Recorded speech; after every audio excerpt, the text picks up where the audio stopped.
Star Citizen's dynamic weather is building up to be one of the most impressive and complex weather systems in gaming to this day, dropping into the verse built out in stages as part of a broader environmental initiative Cloud Imperium Games calls Genesis. Previous viewers may remember me talking about it in other videos. Just to briefly recap, Genesis is a group of connected systems which also covers planet creation, lighting, and audio. Inspired by a recent comment, I'm taking a look at some tech that truly intrigues me and has become a bigger part of the fun and the draw factor a Star Citizen has for me. So hit that subscribe button and we can get started with dynamic weather. First cab off the rank is clouds. CIG goes about cloud generation in real time using a volumetric system rather than pre-baked skyboxes found in other games and earlier builds of Star Citizen. They draw on the same planet tech data sets used to build the terrain itself, are capable of factoring in things like location of oceans, mountains, prevailing winds, and temperature, all in an attempt to create a convincingly realistic visual, emulating the natural formation and dissipation of clouds for a given planet or region. That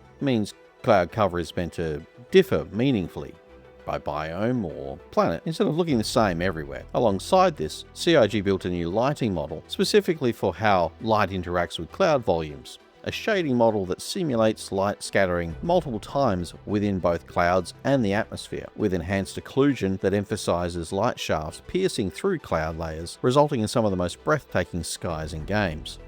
This ties back into a much larger overhaul, with the old single environment probe being replaced with roughly 40,000 ray-traced light probes, with a grid of probes generated around the player specifically to light transparencies like volumetric clouds. This was first shown off in CitizenCon in 2024, where the developers demoed cloud formations that built and dissipated based on each planet's physical dataset, alongside new shading model that determines changing ground visibility and weather generated from atmospheric data. The end result being some of the most stunning skylines in games and media. I mean, just take a look.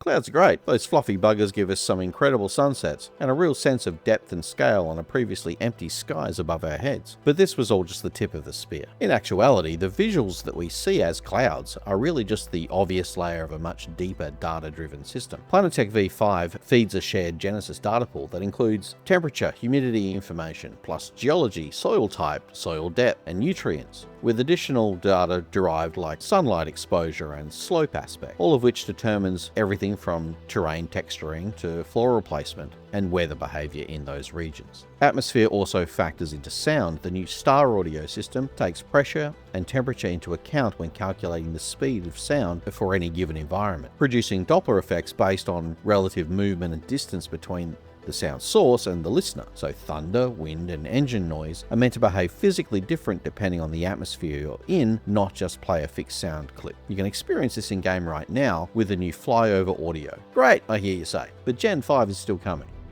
What do we actually have right now? Okay, so in Alpha 4.2, Stormbreaker, this was in June 2025, was the first real implementation. It added dynamic rain to specific locations across Stanton and Pyro as a first step towards Genesis and its dynamic weather, including rain and cloud formations, lightning, new audio clips, water pooling, and wet character and clothing shaders. This patch also introduced radiation zones and hazard mechanics tied to the weather storyline. Stormbreaker was fairly quickly followed by Dark Territory in 4.3, which landed in August of the same year. This extended the weather system to now include snow. The dynamic snow was introduced to locations that already featured snow, using the same environmental data that powered dynamic rain, currently enabled on planets like Microtech and Bloom, with new cloud cover also added over the poles of Bloom in the Pyro system. Alongside rain and snow, we did get a rudimentary introduction of lightning. So far, it's mostly visual and an audio flare, rather than a gameplay mechanic. It doesn't yet damage ships or structures. Since then, we've seen the development of Shift towards Nyx,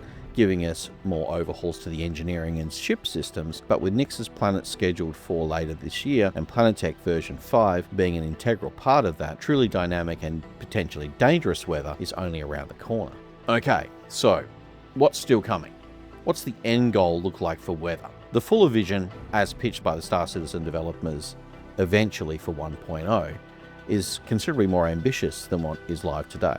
CIG's stated plan includes planet-scale weather fronts. These are real-time simulation of weather fronts, including rain, wind, and thunder, with precipitation and lightning intensity gradually increasing as the fronts roll in. Lightning with teeth was the next goal. This is lightning that can strike structures and ships with real consequences such as fire ignition, MFD or cockpit display glitching, and hull damage. Wind that pushes back, that was another goal. This impacts lightweight props and cloth being buffeted and moved by gusts of wind, plus dynamic turbulence that could jostle you during your flight. Storms that force different play styles. Weather can be localized or planet-wide, making ship travel dangerous and pushing players towards ground vehicles or on-foot travel. At CitizenCon 2024, devs specifically noted that some storms will be brief and localized while others will be permanent, and this was tested with the previously mentioned Stormbreaker.